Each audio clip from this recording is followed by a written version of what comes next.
जय हिंद। अभी हाल ही में हुए G7 की मीटिंग में अमेरिकी प्रेसिडेंट जो बाइडेन ने चीन के नीतियों को घेरने के लिए एक बहुत बेहतरीन प्लान बनाया, लेकिन भारत यहां पर अमेरिका के खुल के साथ नहीं आया जो कि चीन के BRI प्रोजेक्ट को रोका जा सके। इस सबको हम लोग समझते हैं। देखिए, इस बार जो 2021 में G7 की जो मीटिंग हुई है वो ब्रिटेन में हुई है, यूके यूनाइटेड किंगडम में हुआ है। G7 की बैठक हुई है। G7 की अगर हिस्ट्री को देखते हैं तो इसको 1973 में बनाया गया, उसके बाद फिर 75 में चेंजिंग किया गया, फिर ऐसे ऐसे करके इसमें बहुत बार चेंजिंग किया गया। जब इसमें रसिया था तो इसमें G8 बोला जाता था, रसिया हट गया तो इसका नाम हो गया G7 हो गया। ये दुनिया के टॉप जो GDP वाले कंट्री हैं जिनका डेवलपमेंट आर्थिक रूप से ज़्यादा, उनका एक समूह है। इसमें वर्तमान समय में 7 देश हैं जिन्हें G7 कहते हैं। यहाँ से याद करने का तरीका देखिए, एक तो ये कनाडा हो जाएगा, अमेरिका, ये दो तो यहाँ हमेशा रहते हैं एक साथ। यहाँ ब्रिटेन, फ्रांस, ये भी जब भी देखिएगा ये दोनों एक जगह मिलेंगे, ब्रिटेन फ्रांस, 4 ऐसे हो गया। अब हिटलर द्वितीय विश्व युद्ध में एक था युद्ध में, और दूसरा इटली का डोमिटो मुसोलिनी, दुनिया दोनों एक दूसरे को जय और वीरू समझता था। तो जर्मनी हो गया इधर 5वां और इटली हो गया 6वां। जर्मनी का हिटलर, इटली का होगा डोमिटो मुसोलिनी यहाँ पर। तो टोटल 6 हो गए।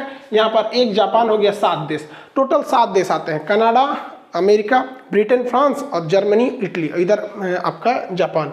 रसिया जब था तब इसे G8 बोला जाता था। भारत इसका सदस्य नहीं है G7 में, लेकिन 4 ऑब्जर्वर कंट्री है, मतलब जिन्हें बुलाया जाता है, और ये बहुत पहले से बुलाया जाता है। मनमोहन के समय से ही इन्हें बुलाया जाता है मीटिंग में भाग लेने के लिए कि आप भी इसको समझिए, आपकी भी बातों को ध्यान से समझा जाएगा और रखा जाएगा। इसमें आता है आपका ऑस्ट्रेलिया आता है, इंडिया आता है, साउथ कोरिया, शी जिनपिंग वाला वो वाला नहीं, किम जोंग वाला पगला, वो तो नॉर्थ कोरिया का है। तो एक तो साउथ कोरिया, इंडिया, ऑस्ट्रेलिया और या इधर से आ जाता है साउथ अफ्रीका। तो ये टोटल मिलके ये 4 ऑब्जर्वर भी हो जाते हैं। तो इस बार इन्हीं लोग की बैठक थी ब्रिटेन में। इसमें मोदी जी जो थे वर्चुअल मीटिंग में गए हुए थे यहाँ पर, क्योंकि कोरोना वगैरह चल रहा है यहाँ पे। इस मीटिंग में कई सारी बातें कही गई, जिसमें 2-3 चीज़ें हैं जो बहुत ज़्यादा ध्यान देने लायक है। एक तो था मोदी जी का था जो पर्यावरण को लेकर, क्योंकि इससे पहले जो बाइडेन से पहले ट्रंप थे, वो पेरिस क्लाइमेट चेंज से हट गए थे और कहते कि भैया हमको डेवलपमेंट है, हमको कार्बन एमिशन से कोई रोक नहीं सकता, ये वगैरह वगैरह। तो कार्बन एमिशन, प्रदूषण इत्यादि को कम करने के लिए, ग्लोबल वार्मिंग को कम करने के लिए जो बाइडेन अभी सहमत हो गए हैं, वो अमेरिका को वापस पेरिस क्लाइमेट चेंज जो था उसमें वो ले आएंगे। मोदी जी का विशेष जोर था कि 1 वर्ल्ड 1 हेल्थ, मतलब वैक्सीन को के पे जितने भी प्रतिबंध है उसे हटाया जाए। हाल ही में अमेरिका ने कई सारे प्रतिबंध लगा दिए थे, जिससे कि वैक्सीनेशन हम लोग का प्रभावित हो गया था।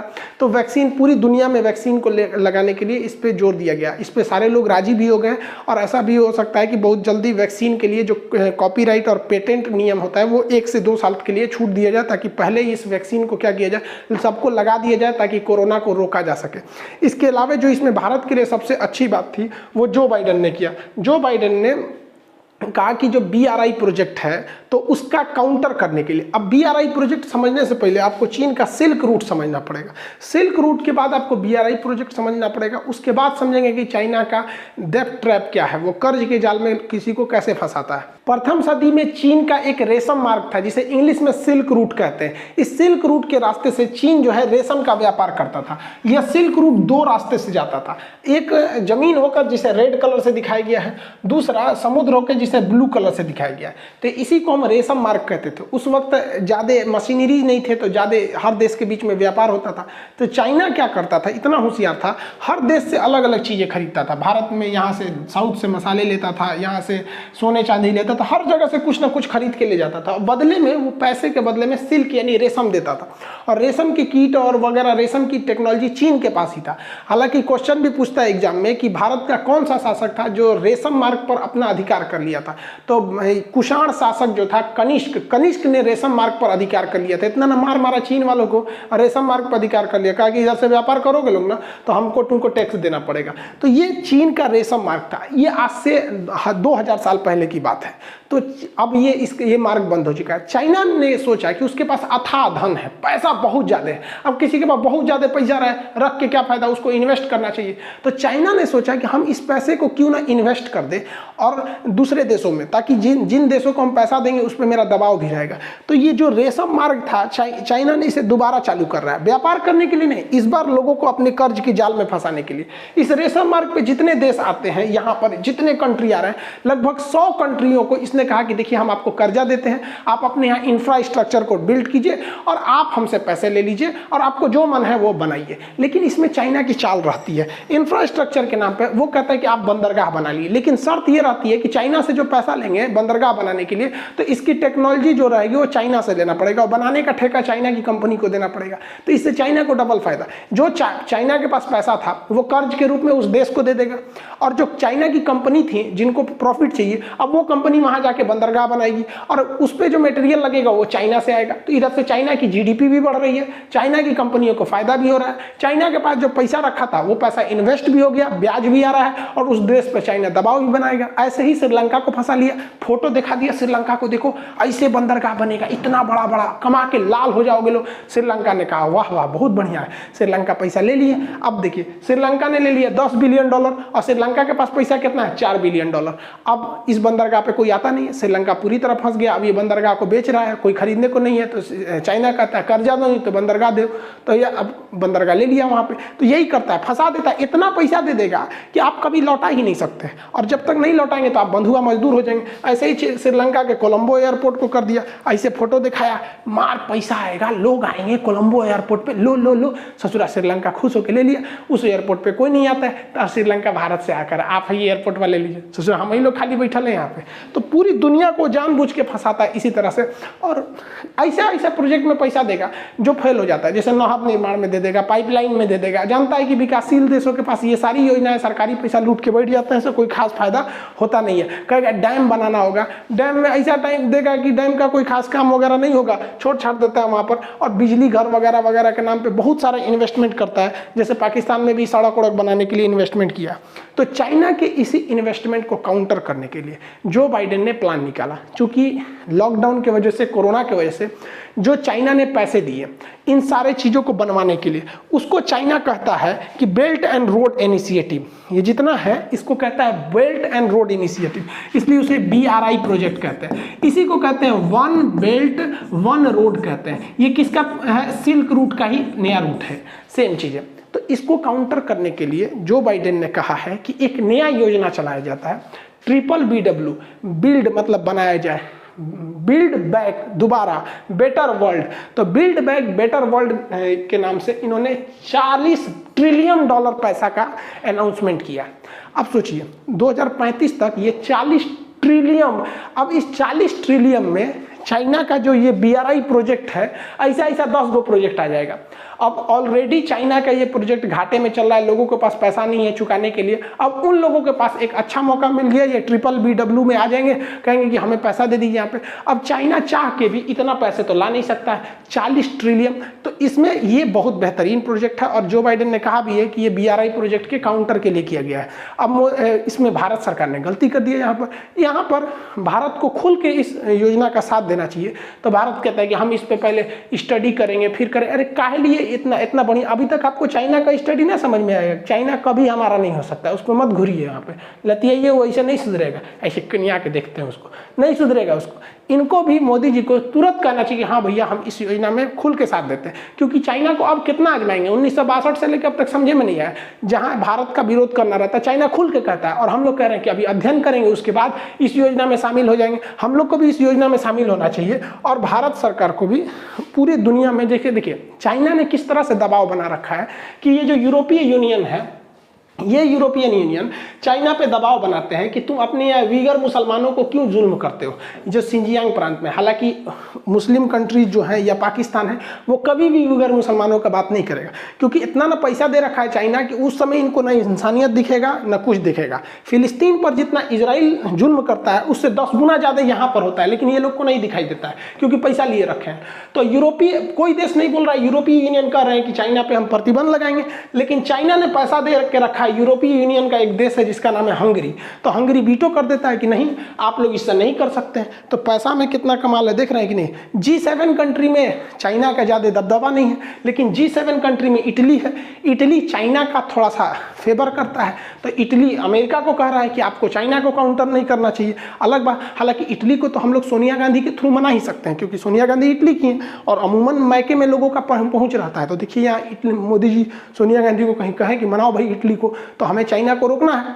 जिस तरह से अमेरिका BBW चला रहा है, चाइना BRI प्रोजेक्ट चला रहा है, भारत को भी चलाना चाहिए कि सार्क बेल्ट। सार्क क्या है कि हमारे जो पड़ोस के जो देश हैं, साउथ एशिया का जो देश है 8 देश, इनका एक रीजनल कॉर्पोरेशन है, south Asian association of regional corporation, जिसमें आ जाता है आपका यहाँ पर मालदीव, श्रीलंका, भारत, पाकिस्तान, अफगानिस्तान, नेपाल, भूटान, बांग्लादेश, ये सब आ जाते हैं। तो भारत को इसके बीच में कनेक्टिविटी बढ़ाने के लिए हमारे पास भी फंड है, पैसे हैं, हम श्रीलंका को यहाँ से कनेक्टिविटी कर सकते हैं, पोर्ट से मालदीव को, यहाँ पे अफगानिस्तान में सड़कें बना सकते हैं, नेपाल तक जा सकते हैं, भूटान, बांग्लादेश, इस सब में, ताकि चाइना को काउंटर किया जा सके। इवन पाकिस्तान को भी कहा जा सकता है भैया तुम भी सड़क बना लो यहाँ से यहाँ तक के लिए, हम लोग भी फंड दे सकते हैं, ताकि हम लोग की भी कनेक्टिविटी इधर से हो सके। हालांकि पाकिस्तान कभी ऐसा करने नहीं देगा, और अगर इन सड़कों को पाकिस्तान रोकता है कि नहीं हमारी कनेक्टिविटी इधर से नहीं जाने देंगे, तो भारत को भी आयात रोक देना चाहिए, निर्यात आयात बंद कर दो, तो हमें भी 5% घाटा होगा, लेकिन 95% उसको होगा। तो हम लोग को भी इनिशिएटिव लेना चाहिए वहां पर, तो ये लेते नहीं है हम लोग। हालांकि भारत के पास अभी पैसे की कोई कमी नहीं है।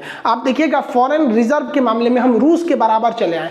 रूस जो है दुनिया में चौथे नंबर पे है फॉरेन रिजर्व में। अभी चीन के पास सबसे ज्यादा फॉरेन रिजर्व है, वो 3000 लगभग 3300 है आपका बिलियन डॉलर, 3300 यानी 3000 बिलियन डॉलर इसके पास फॉरेन रिजर्व है। चौथे नंबर पे आता है रसिया, जिसके पास 605 बिलियन डॉलर है। भारत के पास भी उतने हैं लगभग, दोनों आसपास। बहुत जल्दी हम लोग रसिया को पीछे छोड़ देंगे। तो हम लोग सोचिए रसिया के बराबर में आ गए, 605 बिलियन डॉलर हमारे पास विदेशी फंड है, अवेलेबल है। इससे हम क्या कर सकते हैं, दूसरे देश को मदद भी कर सकते हैं। जैसे श्रीलंका जो था वो चाइना के जाल में फंस गया था कर्जा के मामले में, तो बांग्लादेश ने श्रीलंका को कर्जा दिया कि ले ले ले ले श्रीलंका का, चाइना का पैसा लौटा दे। तो भारत को भी अपने पड़ोस में जो देश चाइना के जाल में फंस गए हैं, इतना ज्यादा पैसा है। अब आप कहेंगे बांग्लादेश के पास कितना है, तो बांग्लादेश के पास 45 बिलियन डॉलर है, तो हम लोग के पास 605। तो वो 45 बिलियन डॉलर में अगर वो चाइना के डेट को काउंटर कर सकता है, तो 605 बिलियन डॉलर में हम क्यों नहीं कर सकते हैं। बस हमें इनिशिएटिव लेने की जरूरत है। चाइना से ज्यादा सॉफ्ट नीति अपनाएंगे तो दिक्कत हो जाएगा। अभी पाकिस्तान वालों के पास इन सदरों का अलग झमेला, ये 68 नंबर पे आते हैं सर। भाई बांग्लादेश आप ही से टूटा था, याद है कि नहीं, 1971 में। लेकिन आप लोग को थोड़े याद रहेगा, आप लोग को तो केवल कश्मीर याद है। हम कश्मीर लेंगे भैया, पूर्वी पाकिस्तान आपका था, चला गया, उसको कहते हैं ले, ये समझ में आता है। बांग्लादेश 1972 में बना, आपकी रैंकिंग है 68, चाचा इधर देखिए, और बांग्लादेश की रैंकिंग है 44, आपसे अच्छा हो गया। बताइए बांग्लादेश के पास 45 बिलियन डॉलर है और पाकिस्तान के पास 16 बिलियन डॉलर। हम लोग से यह 37 गुना पीछे है, लेकिन फिर भी परमाणु बम मारेगा हम लोग के ऊपर, परमाणु बम चलाएंगे, ये चलाएंगे। 37 गुना पीछे है भैया, यहाँ देखिए इसे, ये 37 गुना, यहाँ देखो, यहाँ पे इतना पीछे है। एक्चुअली पाकिस्तान को बर्बाद करने के लिए सबसे बड़ा काम किया चाइना ने। चाइना को आना था हिंद महासागर में भारत को छोड़ते हुए, तो यहाँ से उसने एक सड़क बनाया, CPEC, China Pakistan economic corridor.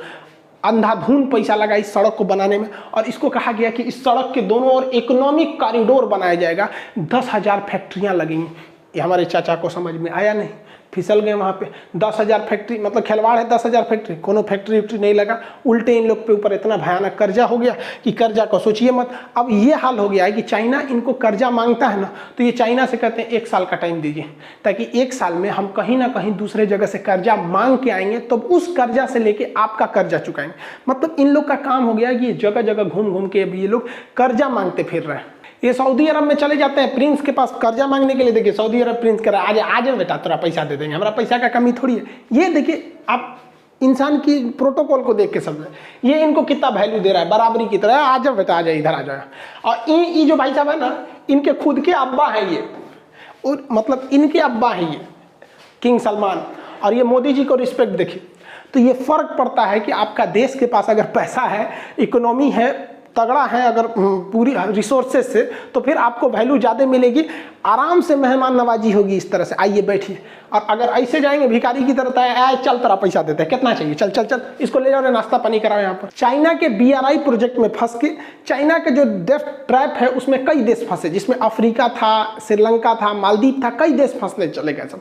इसमें सबसे बुरी तरह से फंस गया बेचारा पाकिस्तान। इवन अगर पाकिस्तान के लोग भी इसको देखेंगे तो अपने प्रधानमंत्री को बहुत गरियाएंगे। रियलिटी है, आप इसे चेक कर सकते हैं। पाकिस्तान का जो फॉरेन रिजर्व है, मुद्रा भंडार है, वो 16 बिलियन डॉलर है। ये कोई चीज छुपी नहीं रहती है, ऐसा नहीं है कि हम अपने पास से बता रहे। जबकि पाकिस्तान का जो विदेशी कर्जा है वो 294 बिलियन डॉलर है। अब कोई घोंचू भी होगा यार, तो वो ये नहीं सोचेगा कि भैया हमारे पास टोटल 16 बिलियन डॉलर है, ये इसी में पेट्रोल खरीदना है, राफेल ये राफेल को काउंटर करने के लिए आपको हथियार खरीदना है, परमाणु बम भी खरीदना है, गजवाए हिंद जो करना है आप लोग को, है कि नहीं आप 16 बिलियन डॉलर है हिंद जीतेगा सब। तो अब बताओ यार, कोई गधा भी होगा तो 16 बिलियन डॉलर में से कभी लेगा 294 बिलियन डॉलर कर्जा। अब आप खुद सोच के देखो, पाकिस्तान के लोग भी अगर देखे होंगे तो सोचो अपने देश के प्रधानमंत्री और नीति निर्माण वालों को कि कितना ज्यादा कर्जा लिए, कभी भी ये कर्जा नहीं चुका पाते हैं। इसलिए पूरी दुनिया में इनको कोई सीरियस नहीं लेता है, मजाक पे मजाक बनते हैं, सब मीम बनेगा यहाँ पर, और इनको उड़ा ले गया बेचारा सी जिनपिंग के जाल में फंस चुके हैं, इनको कुछ समझ में आ नहीं रहा, अब इधर उधर कर्जा मांग रहे हैं। इसीलिए हम आप चाचा के लिए हम क्या बोले, हम क्या बोले इनके लिए, सुनिए ध्यान से। नींबू के ऊपर नींबू और नींबू के ऊपर धागा, और इमरान खान की पत्नी को सी जिनपिंग लेके भागा।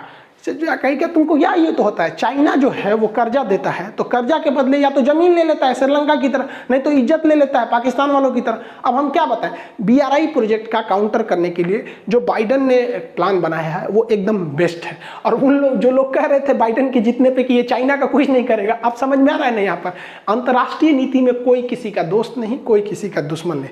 जो हमारे देश के लिए सही वो मेरे लिए सही हो जाता है। आई होप आप G7 और BRI प्रोजेक्ट वगैरह को काउंटर करने सिस्टम को समझे होंगे। और आपका क्या सोचना है कि भारत को विचार करके इसमें शामिल होना चाहिए बाइडेन के प्रस्ताव में, या फिर हमें बढ़ चढ़ के हिस्सा लेना चाहिए ताकि चाइना के डेथ ट्रैप से लोगों को या अलग अलग देशों को बचाया जा सके। आई होप आप इसे समझे होंगे। मिलेंगे नेक्स्ट क्लास में। जय हिंद।